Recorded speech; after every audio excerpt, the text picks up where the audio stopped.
How to become an Instagram poet. Step 1. Dress your hair into the most gender-neutral mohawk you can reasonably stand. Step 2. Unbutton your Pendleton shirt 3 buttons down. Cleavage is a must. Step 3. Go get those cat eye lenses you bought from Hot Topic a decade back and put them in, my friend, because hey, they are cool again. Somehow. Finally, take your profile picture at a 2003 MySpace angle and post that baby up. Good work. Next step.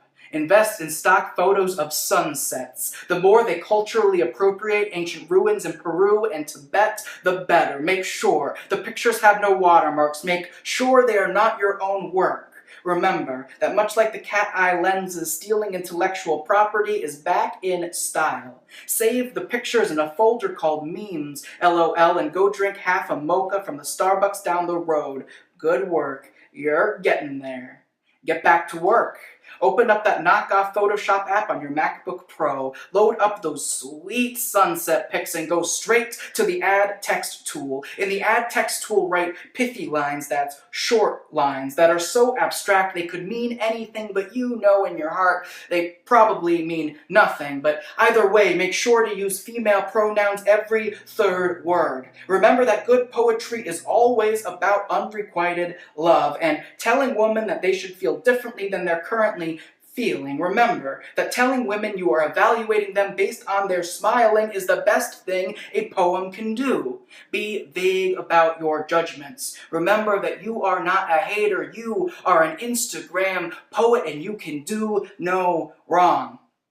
Still in the Add Text tool, make sure to change the font to make it look like it came from a typewriter. Oh man, you love that extra touch where it looks like the first line, the ink smudged, even though there is no ink. How exciting! Drink the rest of the mocha to celebrate your decision to make the text both bold and italic. That's a mark of genius.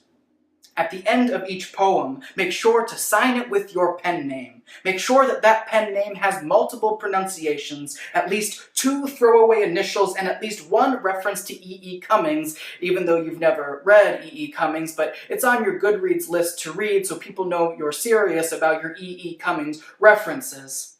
But when you've decided on a pen name and you've signed the picture, narrow in on the hashtags for your post. Read 2 articles on WikiHow titled How to Go Viral. These 2 articles will change your life. Follow everyone on Instagram that has hashtag poetry in their interests. But then you start to believe that, contrary to the advice of the 2 life-changing articles you have just read, you're going to go down the road less traveled. You know better, Instagram poet, my friend.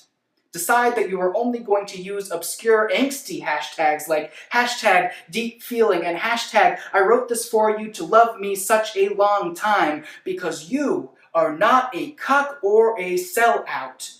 Try to have all the new hip hashtags roll off the tongue or double as sexual innuendos. Remember that God, sex, and vulnerability sells. So you add hashtag God, sex, vulnerability to the end of each of your posts, all one word, no spaces.